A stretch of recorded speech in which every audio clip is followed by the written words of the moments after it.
조윤기 목사 소천 일주기를 맞아 생전 조 목사가 실천해온 신앙과 신학을 돌아보고 이를 계승하는 목회자 콘퍼런스가 열렸습니다. 전국 대도시를 중심으로 퀴어 축제가 강행될 것으로 보이는 가운데 지자체별 허용 여부에 이목이 집중되고 있습니다. 자세한 내용 취재했습니다. 불확실성의 시대를 살아가고 있는 현대인들에게 삶의 기준을 세워나가도록 돕는 신간이 나왔습니다. 세계 오순절 대회 직전 총재를 역임한 프린스 구네라트란 목사가 지난 8일 별세했습니다. 시니어 선교 한국이 2022 글로벌 콘퍼런스를 개최하고 해외 선교와 다음 세대 선교를 위한 방안을 논의했습니다.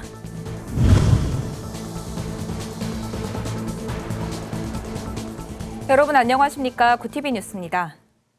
9월 14일 조윤기 목사가 소천한 지 일주기가 되는 날입니다. 지난해 조 목사의 소천으로 신앙에 영향을 받아온 많은 한국교회 성도들이 슬픔에 잠겼었는데요. 이제 그만 슬픔에서 벗어나 그의 신앙을 계승할 방법을 논의하자는 의미에서 영산 목회자 콘퍼런스가 열렸습니다. 김혜인 기자의 보도입니다. 고 조윤기 여의도 순복음교회 원로 목사의 소천 일주기를 추모하기 위해 13일 목회자 콘퍼런스가 열렸습니다. 직계 제자들과 신학교수가 한자리에 모여 조 목사의 신유 사역, 교회 성장과 해외 선교, 4차원의 영성 등을 주제로 토론했습니다. 고 조윤기 목사는 기도로 기적을 행하며 국내의 신유 운동을 전파하고 부흥시킨 장본인입니다. 청년 시절 선교사와의 만남으로 처음 신유를 체험했고 오순절 운동 등을 통해 신유 사역을 확장했습니다. 발제를 맡은 박명수 서울신대 명예교수는 근대 사회에서는 하나님이 살아계시다는 것을 입증하기 위해 기적을 행하는 신유 사역이 중요했다며 조윤기 목사가 위대한 건 은총을 활용해 역사를 행하고 실천한 것이라고 그 의미를 짚었습니다. 조윤기 목사님의 그 신유 운동이 어느 날 갑자기 하늘에서 떨어진 것도 아니고 또 한국적인 영향에서 받은 것도 아니고 미국에서 19세기 복음주의 운동이 오래전부터 일어났던 신유 운동을 계승하고 있다. 저는 조윤기 목사님의 위대한 것은 이런 새로운 사상이 있는 것이 아니에요. 이것을 구체적으로 실천하는 거였어요. 이어 한상인 광주순복음교회 목사는 여의도 순복음교회의 전신인 대조동 천막교회부터 성도가 70만 명을 넘어선 2008년까지 시기별로 나눠 부흥의 역사를 설명했습니다. 이호선 새서울 순복음교회 담임 목사는 조윤기 목사를 따라다니며 남미부터 북미까지 교회를 세울 수 있었던 건 성령과 기도 덕분이었다고 간증했습니다. 조윤기 목사는 선교를 가면 3일 동안 기도했으며 기도의 힘으로 1115곳에 이르는 교회들을 세울 수 있었다고 말했습니다. 고 조윤기 목사의 4차원 영성을 분석한 김형근 순복음 금정교회 담임 목사는 조윤기 목사의 복음주의 신학을 계승하기 위해서는 지금의 교회가 하나님의 임재를 경험하는 예배, 소그룹을 통한 제자화, 성령화, 본질화, 전력화 등 5가지 핵심 가치를 실현해야 한다고 강조했습니다. 이날 콘퍼런스의 총평으로 여의도 순복음교회 담임 목사이자 영산 글로벌 미션 포럼 이사장인 이영훈 목사는 조윤기 목사의 뜻을 계승해 열매 맺는 것이 중요하다고 당부했습니다. 목사님 뜻을 계승하는 것은 제자들이 잘 되어야 되는 것입니다. 있는 곳에서 성장하고 지역사회를 잘 섬기고 한국뿐 아니라 세계 전역에 우리 조윤기 목사님 발이 안 닿는 곳이 없는데 목사님 발치가 닿았던 모든 곳에 다시금 제2의 부흥 역사가 일어나는 것이 우리가 뜻을 계승하는 것이라 생각을 합니다. 고 조윤기 목사는 1958년 천막교회를 시작으로 성령 충만을 강조하는 목회를 통해 여의도 순복음교회를 국내 최대 교회로 성장시켰습니다. 1966년 선교여행을 시작한 이래 71개국에 하나님의 말씀을 선포했고 2021년 9월 14일 소천하기까지 복음을 전한 전도자로 기억되고 있습니다. 구티비 뉴스 김혜인입니다. 매년 열리는 퀴어 축제로 지역사회가 혼란스럽습니다. 다음 세대에 정상적인 성별 확립에 혼란을 줄 수 있고 대다수의 시민들이 반대함에도 불구하고 강행의 뜻을 굽히지 않기 때문인데요. 지난 7월 서울 개최에 이어 전국 지역별로도 퀴어 축제가 계획돼 있어 논란입니다. 지자체에 따라 허용 여부가 조금씩 차이를 보이고 있습니다만 현재 제도상 퀴어 축제를 아예 허용하지 않는 조치는 어려운 상황입니다. 장현우 기자가 보도합니다. 지난 7월 15일 열린 서울 퀴어 축제. 도로를 사이에 두고 한쪽 편에선 반대 집회가 동시에 열렸습니다. 서울시가 축제 측에 서울광장 사용을 허가한 것을 두고 항의하는 차원입니다. 퀴어 축제로 서울에서 이처럼 시민들의 갈등 모습이 나타나는데 문제는 전국 지역별로도 이 축제가 개최할 계획을 세우고 있다는 겁니다. 하지만 개최 허용 여부는 지자체 소관이라 조금씩 차이를 보이고 있는 것으로 구TV 취재 결과 드러났습니다. 우선 가까운 시일에 개최할 계획을 갖고 있는 인천에선 퀴어 축제가 강행될 것으로 보입니다. 인천시는 오는 10월 열릴 인천 퀴어 축제 장소 허용에 대해 별다른 조치는 없이 입장을 밝히지 않고 있습니다. 인천시청 관계자는 아직 행사 장소가 구체적으로 나온 게 아니기 때문에 조치를 취할 수 없는 상황이라고 해명했습니다. 사실상 축제가 열리는 것을 굳이 막지는 않겠다는 것으로 해석할 수 있습니다. 시의 태도에 시민들의 항의가 잇따르고 있습니다. 춘천시는 오는 17일 춘천 퀴어 축제가 열리는 의암공원 일부의 사용을 불허했습니다. 청소년 시설로 분류된 건물 주변의 사용을 불허 통보한 겁니다. 이에 춘천시 관계자는 퀴어 축제는 차별금지법 제정을 촉구하는 정치 행사로 제한 규정에 해당하는 것으로 판단한다고 장소 불허 이유를 설명했습니다. 하지만 이런 조치도 청소년 시설만 제외하면 전면 허용에 해당돼 논란이 일어날 소지가 다분합니다. 이와 같이 모든 지자체가 일부를 제외한 개최를 허용하는 건 아닙니다. 다른 지자체와는 달리 부산 해운대구는 퀴어 축제에 대한 장소를 허가하지 않고 있습니다. 김성수 해운대구청장은 퀴어 축제를 불허한 것은 관련 부서와 시민 의견을 종합적으로 검토한 사안이라며 기조를 그대로 이어나갈 방침이라고 뜻을 밝혔습니다. 지난 7월 진행한 한국리서치 정기조사에 따르면 퀴어 축제 개최에 대한 반대 의견은 52%로 응답자 절반 이상을 차지했습니다. 찬성한다는 응답은 23%에 그쳤고 모르겠다는 응답은 25%였습니다. 이러한 여론에도 불구하고 퀴어 축제가 강행되고 있는 이유를 법률 전문가에게 물어봤습니다. 이제 문제는 이분들이 이제 신청을 할 때 뭐 이제 행사 개요나 뭐 이런 것들 계획들을 쭉 낼 때는 그냥 표면적으로 이제 중립적으로 쓰니까 그것만 보면은 사실 그거를 위법하다 아니다 이걸 판단하기 어렵거든요. 근데 문제는 그렇게 해서 허가를 받고 실제는 그거와 다르게 한다는 거죠.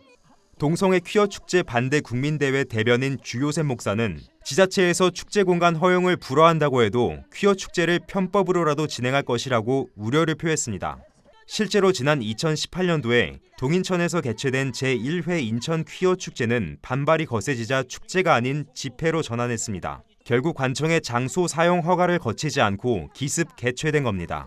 이에 전국 학부모 단체연합 탁인경 대표는 편법은 지자체와 경찰 관계자의 의지만 있으면 막을 수 있다며 장소 허용에 대한 보다 적극적인 심의를 거치게 하는 것이 필요하다고 강조했습니다. 구TV 뉴스 장현우입니다. 불확실성의 시대를 살아가고 있는 현대인들에게 가장 필요한 건 세대의 변화를 민감하게 감지하고 올바른 방향성을 찾아 나아가는 것이 아닐까 싶은데요. 세상의 기준이 아닌 말씀이 삶의 기준이 될 수 있도록 돕는 신간이 나왔습니다. 정성광 기자가 소개해드립니다.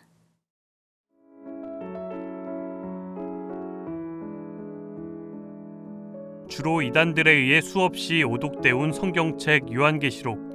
많은 이들이 요한계시록으로 미래의 종말을 이야기하지만 저자 유진 피터슨에겐 현실을 조명하는 하나님의 말씀입니다. 신간 요한계시록 현실을 새롭게 하는 상상력은 상상과 현실이라는 키워드로 요한계시록을 살펴봅니다. 저자는 교회와 악, 기도 등 일상의 다양한 주제를 통해 요한계시록 1장부터 22장까지 순차적으로 맥락을 조명해 환상의 의미를 오늘에 비추어 해석하고 있습니다. 책은 요한계시록을 바라보는 저자만의 탁월한 해석과 문장들로 꾸며져 독자들에게 현실을 새롭게 바라볼 수 있도록 통찰력을 제시하고 있습니다. 진리를 따라가는 진짜 제자는 어떤 사람일까? 책 레디컬 세대는 불확실한 시대 속 세상의 기준이 아닌 본질을 붙들면 이긴다는 진리를 통해 흔들리지 않는 제자의 기준을 제시하고 있습니다. 저자는 책을 통해 예수를 믿는 삶에는 어떤 변화가 있는지 점검하고 더 이상 구경꾼이 아닌 진짜 제자가 되어보라고 권면하고 있습니다. 문화의 소용돌이 속에 길을 잃은 성도와 교회, 기독교에 대해 무관심하고 냉담한 다음 세대가 책을 통해 회복되는 기적의 역사가 이루어지길 기대하고 있습니다. 종교개혁자 존 웨슬리의 삶을 국내외 학자들이 연구기술한 신간 엔데믹 시대의 롤모델 존 웨슬리가 발간됐습니다. 책은 서울신대 황덕형 총장과 감신대 이후정 총장, 성결대 김상식 총장 등 웨슬리 정신 전문가들이 참여해 웨슬리형 교단의 발전과 역사에 대해 소개하고 웨슬리의 평신도, 리더십과 속회 모임 등에 대한 기록들을 통해 목회자들이 사역에 쉽게 적용할 수 있도록 도울 것으로 보입니다. 웨슬리언 6개 교단의 지도자들이 한마음으로 펴낸 이번 신간은 전 세계 코로나 팬데믹으로 힘든 목회자와 성도들에게 새로운 빛과 소금의 역할을 감당할 수 있을지 주목됩니다. 구티비 뉴스 정성광입니다. 말레이시아 최대 교회인 갈보리 교회의 프린스 구네라트남 목사가 지난 8일 76세의 나이로 별세했습니다. 구네라트남 목사는 최근 1년간 투병 생활을 이어왔던 것으로 알려졌으며 장례 예배는 쿠알라룸푸르 갈보리 컨벤션 센터에서 10일 진행됐습니다. 구네라트남 목사는 1978년 여의도 순복음교회 국제교회 성장연구원 CGI 창립회원으로 가입한 뒤 이슬람 국가인 말레이시아에서 갈보리 교회를 성도 1만 명의 최대 교회로 성장시켰습니다. 세계 오순절 협회 직전 총재인 구네라트남 목사는 생전 인터뷰를 통해 갈보리 교회 성장은 고 조용기 목사의 영향을 받은 덕분이라고 고백하기도 했습니다. 시니어 선교 한국이 2022 글로벌 콘퍼런스를 개최하고 해외 선교와 세계 선교를 위한 방안을 논의했습니다.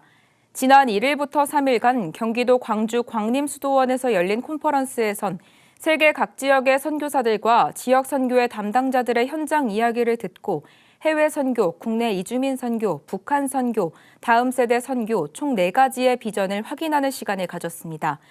2007년 시작한 시니어 선교 한국은 시니어 세대 부흥을 위해 전국에서 선교 학교를 개최 중이며 오는 21일부터는 이주민 선교를 위한 교육이 진행될 예정입니다. 실천신학대학원 대학교가 오는 19일 안양 평촌 세중앙교회에서 목회자 세미나를 개최합니다. 우리는 새로운 세계로 간다는 주제로 열리는 목회자 세미나에선 교회마다 주력하고 있는 사회 섬김 사역에 대해 발표할 예정입니다. 조성돈 교수는 새로운 세계의 교회론을 주제로 첫 발제에 나서고 홍민기 목사가 라이트하우스 무브먼트에 대해 발표를 이어갑니다.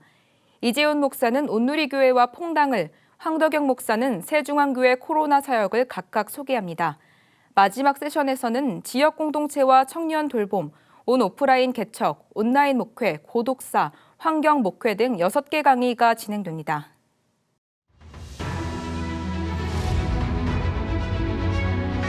오늘의 이슈 포커스입니다. 미국 방송계 최고 권위를 자랑하는 에미상 시상식에서 넷플릭스 한국 시리즈 오징어 게임이 비영어권 드라마 최초로 6관왕을 차지했습니다. 현지 시간 12일 열린 제74회 에미상 시상식에선 감독상 수상자로 황동혁 감독을 호명했습니다. 황 감독은 우리가 함께 역사를 만들었다며 비영어 시리즈의 수상이 이번이 마지막이 아니길 바란다고 밝혔습니다. 배우 이정재도 한국 배우 최초로 에미상 나무주연상을 품에 안았습니다.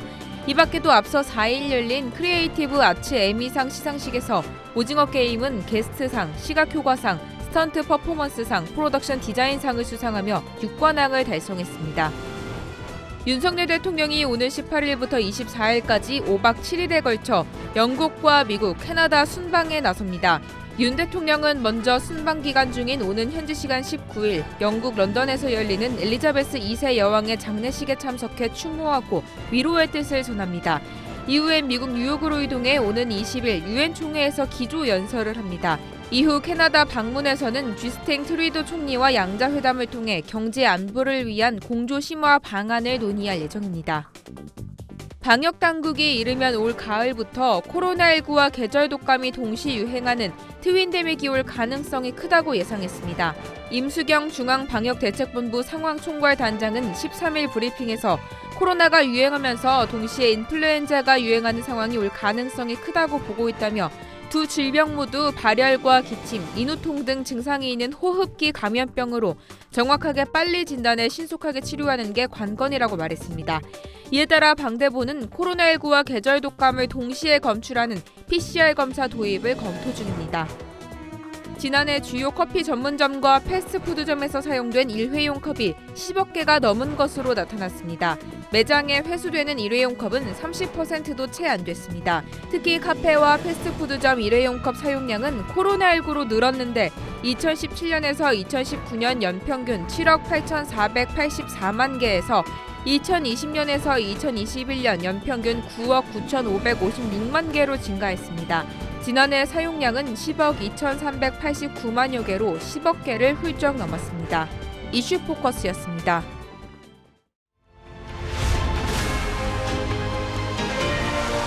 구TV 월드와이드입니다.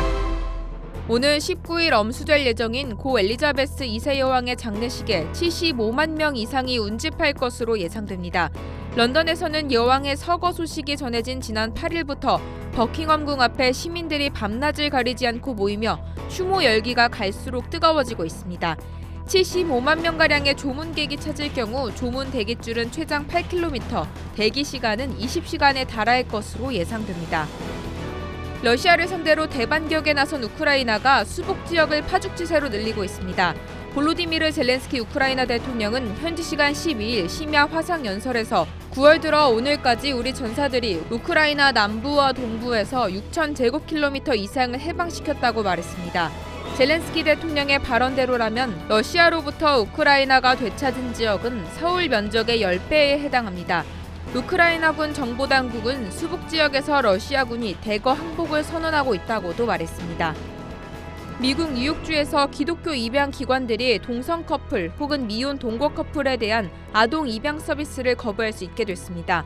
외신에 따르면 지난 6일 뉴욕주 법원의 매 다고스티노 판사는 입양 서비스를 제공하는 기독교 단체인 뉴 호프 패밀리 서비스 폐쇄 결정을 영구적으로 금지한다고 판결했습니다. 지난 2018년 뉴욕 아동가족서비스국은 뉴호프가 입양 신청자의 성적 지향과 혼인 상태를 이유로 한 차별을 금지하는 주법을 위반했다며 폐쇄할 것을 주장한 바 있습니다.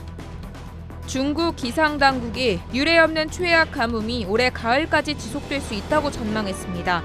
중국은 지난 6월 이후 지속된 폭염과 적은 비로 1961년 기상 관측 이래 60여 년 만에 최악의 가뭄을 겪고 있습니다. 중국 중앙기상대는 13일 장수, 안후이, 후베이, 푸젠, 스촨, 충칭, 시장 등 중남부 13개 성, 직할시 자치구에 대해 가뭄 황색경보를 발령했습니다. 후난과 장시 전역, 충칭 남부와 구이양 일부 지역은 가뭄 심각 지역으로 분류했습니다. 월드와이드였습니다.